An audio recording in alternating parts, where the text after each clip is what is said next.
Now, the uproar generated by the removal of fuel subsidy continues to pose a big problem for the new government. The meeting between the federal government and Organised Labour failed to reach a consensus on the contentious issue. And the meeting aimed at addressing concerns of workers regarding the impact of subsidy removal ended in a deadlock on Wednesday night at the presidential villa, Abuja. Meanwhile, the marketers have hiked the pump prices of petrol from 194 naira per litre to 600 naira per litre and more in some states. Now let's give you some updates about the fuel subsidy situation.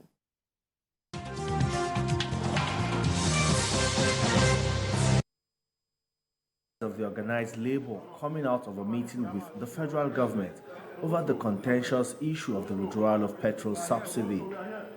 But it appears for now, the closed-door meeting will not translate into anything meaningful for Nigerians who have been hit with the impact of the withdrawal of fuel subsidy payments. Mr. President called for a meeting of government and the Labour.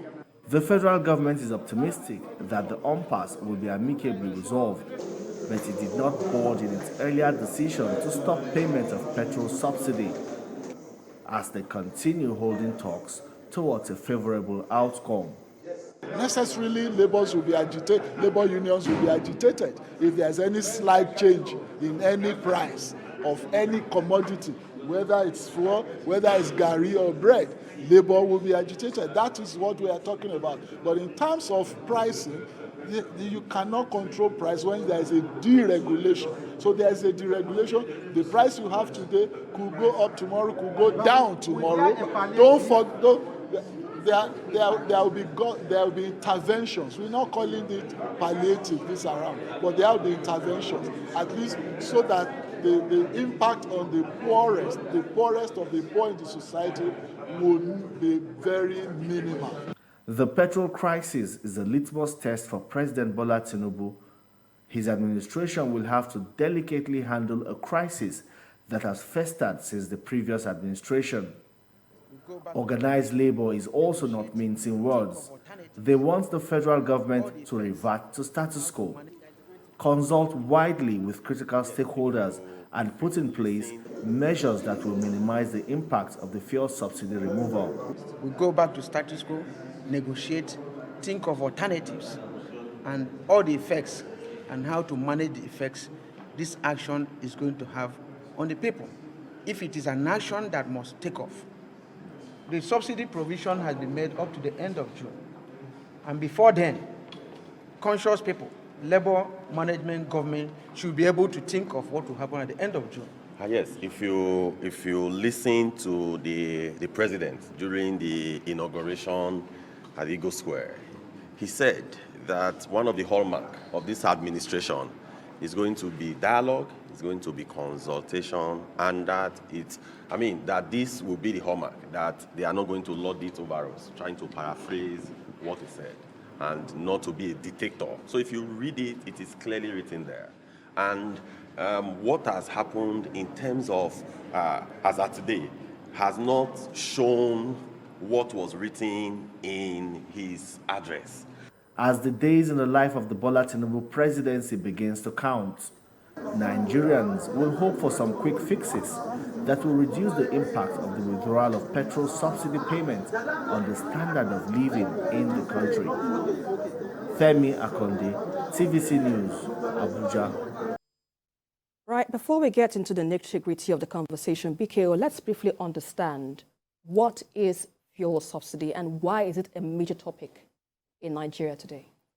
Yes, fuel subsidy came about as a result of a spike in oil prices during the Arab-Israeli war of the 70s. Government was concerned that the citizens would find things difficult. So government decided to come up with fuel subsidy so that the effect of those rising prices would not be terribly felt by the people. But over the years, we've been reducing The subsidy. Yes, we've been reducing it. We've not. This is the first time that we are saying, "Oh, Take it off totally." yes, totally." We've been reducing every time the price goes up. That is taking some of the subsidy away. But this is the first time we are saying enough. We are tired. This subsidy will bring Nigeria down if we do not do something about it. Remember, the former CBN governor said, even the World Bank warned us that if we continue, Nigeria will go bankrupt. So, President Bola Tinubu had made up his mind a long time ago. And I'm happy to say that other presidential candidates also said that they were going to remove subsidy. You know, everyone is tired of it. Peter Obi called it organized crime. You know, where people inflate our consumption level and on their own determine what the subsidy bill should be. That's making so much money at the expense of the rest of us. So this is yes, you could say, why didn't we deal with those who are making money off subsidy? Why didn't we work hard to ensure that whatever we are paying for subsidy is what we ought to pay? But I still think that at the end of the day, this is a decision that we have to take at some point. The country is not as buoyant as some people want us to believe. A country that spends more than 96% on debt servicing. You know, it's a country that is on tenterhooks. Paul, now the Nigeria Labour Congress is demanding a reversal of this subsidy removal. How do you think the government should address this? I do not think what they should be demanding is a reversal. So I was telling people that I do not see how the federal government can continue with subsidy. You know, it will be illegal because it's not covered in the budget beyond June. So what would the president have done? Well, maybe the way the announcement came was very shocking. I agree that, you know, maybe there should have been some consultations before, or maybe the statement that the president made should have been couched in a manner that would not send panic. Okay, I agree with all of that. But it is done already. I don't think reversal is what they should be talking about. What they should be talking about is profiling solutions, coming up with ideas on how government can help or can intervene. You know, I would have also loved, I would have loved the president, or I wish that very soon the federal government will come up very soon come up with the intervention decisions they've taken, because people want to know. You know, the Iyatunde who sells cook rice by the street does not understand the economics of first subsidy. Right. All she just realizes that I used to pay 100 naira to get to this place. Now I'm paying 200 naira. And then she says, what is happening? So there should be information, there should be orientation, there should be communication. People should be told. I think the Buhari government did not do enough of orientation. But is that what it should be? Because the general perception, the general concern is that there will be rise in transport services, there will be rise in goods and services and all of that because of this removal of fuel subsidy. So is it a matter of orientation, or is it about providing palliatives, the cushioning effects? Everything, a plan? everything. People should have been prepared that this could happen. Then they said they won't call it palliatives, they call it intervention. Whatever, that is just semantics. Whatever, if you like, call it palliatives, call it, what did you say? Whatever you want to call it. But people want to see that. Look, just do something. Do something. For example, if there are, some people have suggested mass transit buses. You understand what I'm trying to say? If you have them at reduced rates, if you're not subsidizing fuel, you can subsidize transportation. Right. You understand? You wouldn't have to spend as much as you would on. So I believe people want to see those things. And I want Labour to be a little bit circumspect in the way they go about this thing. I am happy there was this, already there was a rumor that they will go on strike. They went back on strike on Friday. But there was a statement by Labour that said, no. We want to have meetings with the several organs. So people have to be very careful. We have to manage information very well. It is not even strike we need now. It is discussions. Let's discuss. Let's come up with solutions. Let's come up with cushioning programs or policies that can cushion the effect of this. I believe that with time, we will get over it. But I must salute, and I'm saying this very sincerely, I must salute the courage of the president, because all the previous administrations, they were not ready for how the thing could blow over. So everybody just push the last administration, just push it to the next administration. Now you go suffer this thing. Now you go face the heat. But everybody, we have all known, we knew this, that subsidy had to go at some point. If it does not go now, it has to go later. So when? Right. So I understand we have an economist, Nnameka Obiareri, and he joins us live to give his perspective on this issue. So good to have you on the program, Nnameka. So, but we understand some economists now have argued about the removal of fuel subsidies, saying that it will benefit Nigerian economy in the long run. But let's get your perspective about this ongoing issue. Thanks for having me. The removal of subsidy by the president of Nigeria, Bola Ahmed Tinubu, was a masterstroke. In fact, that is a masterstroke in political goodwill. We have kicked the can down the road since 2012. And since from 2010 to 2023, we've lost over 16 trillion naira to this Ponzi scheme called subsidy regime. If you look at history, you will discover that this singular corruption scheme has been at the root of most of our FX wars, coupled with the divergent exchange rate regimes that we have had since 2015. In fact, let me tell you this. What Bola Tinubu did with those three pronouncements will vibrate in our economy positively if he stands his ground and don't allow himself to be bullied out of that position.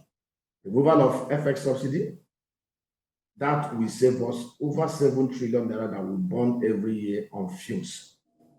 Margin of the FX rate, and with the MPR at 18%, if he can get the CBN to do this, by August, we'll look back at the volume of investment that will come into this country. I will marvel. In fact, what he actually did was a reverse of what Buhari did in 2015. And I think he's learning from history. People do not know why we went into the first recession. We went into the first recession in 2016 because of the inactions and actions of Muhammadu Buhari and Godwin Emefiele as CBN governor. I will explain it. Buhari came into power with massive goodwill. It took him 4 months to compose his executive council. I'm sure Bola Tinubu will not take time to compose his FEC. Then the most grievous harm that was done to the economy was the issue of the CBN trying to tamper with the safety and transparent valves at the foreign exchange market. If you remember, as at that time, the JP Morgan bond index, the Barclays Bank bond index had the Nigerian instruments listed on their windows. Of course, it provides global investors a window to be able to assess their playing in the Nigerian market. When that window was closed, it brought about opacity with divergent foreign exchange market rates and inability of the president to compose his team. It sent panic wave across the global investing public, and they ran away. By December, we have lost over $78 billion. What Asiwaju did is the opposite. By making this pronouncement, and with MPR at 18.5%, of course, the local market is already feeling the pump. If you look at the stock exchange, it has gained over the last 3 days. And I will tell you, with this move, this strategic move, the global world is saying that there's a transparency coming into our market. It's already said that monetary policy has to be cleaned out. It has to clean it out. Not just clean it out, a lot of people will have to go at those key institutions, at the NMPC, at the Petroleum Ministry, at the CBN, and even at the security agencies, because you also need to enhance security to give the investors the confidence boost to come into Nigeria. I tell you, there is no best time to remove this cankerworm It's going to be very difficult in the short run. People are already feeling the pinch. You should also immediately put in place this team. It's very important so that they can hit the ground running. To put in place other measures, other policies, other incentives, other palliatives to cushion the effect of this removal. Of course, by removing this subsidy, we'll be saving into our national pot over 10 trillion naira that should have gone to some sleazy human beings within that system. What will he do? He should have to convoke a meeting with the Nigerian Governors Forum and all the stakeholders, even non-state actors. They must agree that 50% of these monies must go into a pool that can be used to provide incentives and investment in the critical. Because Nigerians are also very wary. We don't want to save these monies, and the governors and the people in the public sector will loot these savings. So just like a version of the PTF, but this one will be private sector driven. These funds should be put in the pool, managed by the Nigerian Sovereign Wealth Investment Authority. There are proposals of what these things can be done and how it can be done. First of all, the three major areas that will be affected by this will be issue of transportation cost. Already you have seen it happening. The issue of those who are using generators to fuel their generators. Of course, and all those. So what you should do, very simple. We must put in place measures that will ensure that we have at least 20 buses in every local government area, 4 articulated trucks, and 4 long buses that will be able to take care of transportation need of Nigerians. And they can even use it to drive the tax net. How will they do this? By ensuring that only those that will benefit from those incentivized buses that will operate cheaply under a private-public partnership will have their tax cuts. By doing this, you will cushion those effects. And those that will be supplying those buses must have assembly plants in Nigeria. We're not going to be having people importing them out of jobs to Nigeria. It's a way of also creating jobs. The assembly plants must be in Nigeria, and they must have branches in every of the local government areas in Nigeria. Number two, they must also put measures in place to ensure that the agro sector clusters that he said he wanted to do will also be put in place. Those clusters must be done across 809 electoral wards in Nigeria in such a way that we'll have mechanized clusters at each of these centers that will have bulldozers, graders, tractors. By doing this alone under a private-public partnership initiative, this one will take about $1.5 billion from those kind of savings. It will enable us to cultivate at the farm gate in every ward, brand new 3,500 acres of farm gates in each of these wards over the next 1 year. This will also create massive jobs. We must also apply some of these palliatives to make sure that we provide 3-kilometer rural roads using the Israeli agri-bind technology. It will not take anything more than 100 million for each kilometer. We'll be doing brand new 18,000 kilometer roads in the rural areas. They will feel the impact of the subsidy removal positively, and everybody will be very happy. Now, people have spoken so much about the what they consider as over-bloated subsidy bill that our country has had to live with.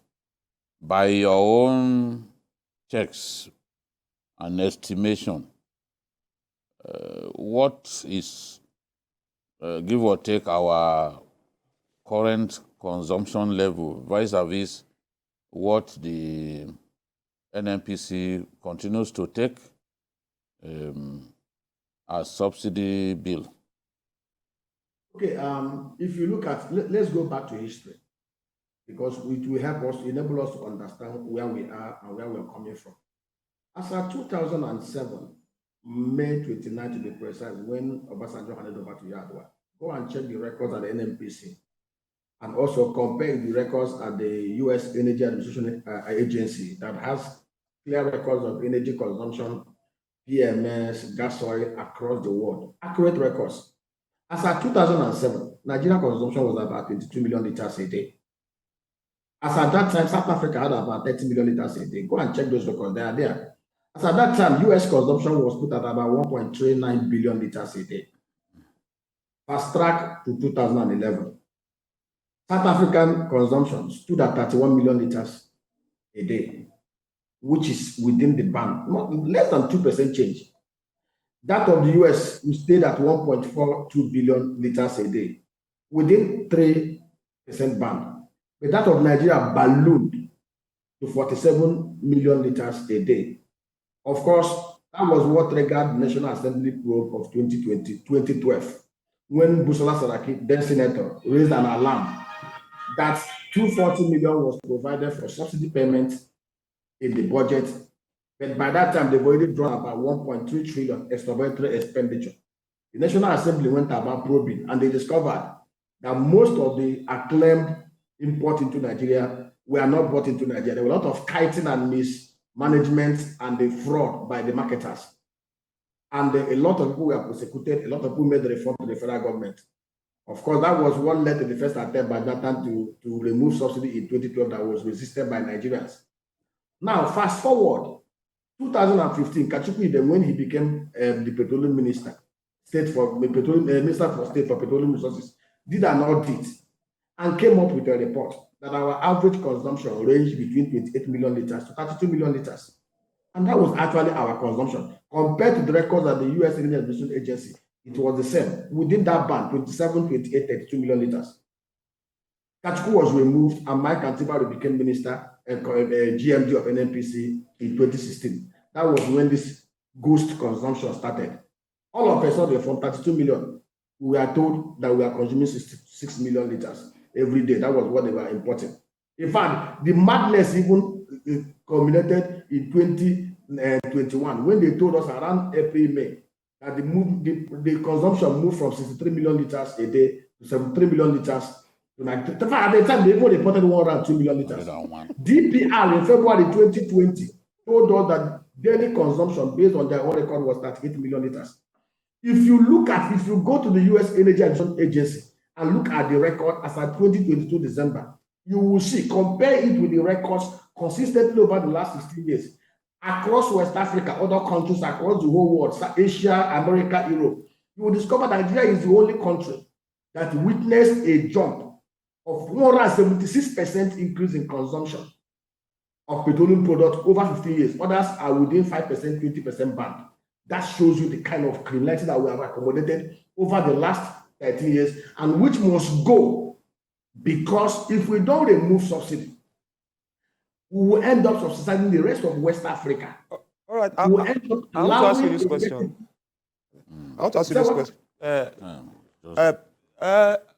Yes, every person of knowledge knows that subsidy has to go. But I'm sure you know that Nigeria has a very huge illiterate population. In fact, there are university-educated persons who are not literate enough to understand the economics of fuel subsidy. And many of them are very loud on social media, misleading people and, screaming blue mud all over the place. What do you think government should do to reorientate the people for them to understand what is actually going on and what benefits we will derive from the removal of fuel subsidy? What the government will do is to engage knowledgeable Nigerians, just like we are doing now in your studio, to speak to Nigerians and educate them with factual information on why we need subsidy to go. We let them know that if we keep subsidy, we end up subsidizing the rich. The interesting thing, look at Lagos alone. In Lagos State, we have 5.2, 5.3 million cars registered, vehicles captured. Out of these 5.3 million cars, only about 200,000 are for commercial purposes. The rest are private vehicles. If you listen to the GMD of NNPC, on our rights, he even alluded to this fact, that we are actually subsidizing the rich. The other day I was in Abuja, I saw a convoy of a governor. I counted it. I will share the video with you guys. 67 vehicles, SUV. A particular governor of a state, I was reviewing the budget of that state, budget performance, spent 18 billion naira on state house expenses for a year. And that is madness. Right. And that is again what the federal government of Nigeria should do. Right. We have to engage knowledgeable Nigerians to go across different news media, educating Nigerians. Okay. Removing something in the short run will create a bit of hardship and hiccup. But it will help us to save on an annual basis over 10 trillion naira that should be put into the federation account and used for developmental purpose. But to show a sign of good faith, just like what Sisi did in Egypt when he removed subsidy, Mr. President and the rest of his team should go ahead and cut cost of governance by 50%. And that's a fine place to leave it, Mr. Nemeka Obiareri. We appreciate your insights on Journalist Hangout. Dr. Obiareri, we appreciate your insights on Journalist Hangout. All that you've said so far has been taken in good faith. Thank you so much. And that's about it on the program this evening. Join us again tomorrow for another episode of the show.